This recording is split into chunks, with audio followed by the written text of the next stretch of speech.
ਲੋ ਜੀ, ਮੈਂ ਹੁਣ ਤੁਹਾਨੂੰ ਵਿਖਾਉਣਾ ਵਾ ਬੈਂਕਾਕ ਦਾ ਏਅਰਪੋਰਟ। ਜਹਾਜ਼ ਕਿਸ ਤਰ੍ਹਾਂ ਲੈਂਡ ਕਰਦਾ ਪਿਆ। ਇਹ ਵੇਖੋ ਜਨਾਬ, ਇਹਨੂੰ ਤੁਸੀਂ ਰੋਸ਼ਨੀਆਂ ਦਾ ਸ਼ਹਿਰ ਕਹਿ ਸਕਦੇ ਹੋ, ਕਹਿ ਕੀ ਸਕਦੇ ਹੋ, ਬਲਕਿ ਹੈ ਵੀ। ਹੁਣ ਤਾਂ ਚਲੋ ਸੁਬਾਹ ਦਾ टाइम है, इतनी रोशनी नहीं हैगी। बाकी बहुत ज़्यादा जो है ना इधर रोशनी होती है, लाइटिंग बहुत ज़्यादा होती हैं। ये देखें, ये जी जहाज़ जो है ना लैंड कर गया। ਵੇਖੋ ਜਨਾਬ,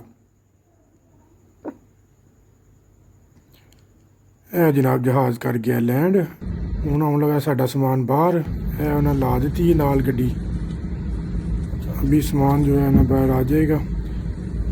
ਇੱਥੇ ਜਨਾਬ ਇੰਨੀਆਂ ਕੁ ਫਲਾਈਟਾਂ ਇੱਕ ਟਾਈਮ ਉੱਡਦੀਆਂ ਨੇ ਕਿ ਜਿੰਨਾ ਝੂਠ ਬੋਲ ਛੋੜਿਆ। ਵੇਖੋ ਭਾਈ, ਆਨ ਡਿਪਾਰਚਰ ਠੀਕ ਹੈ, ਸਾਰੀਆਂ ਜਾਣ ਵਾਲੀਆਂ ਨੇ।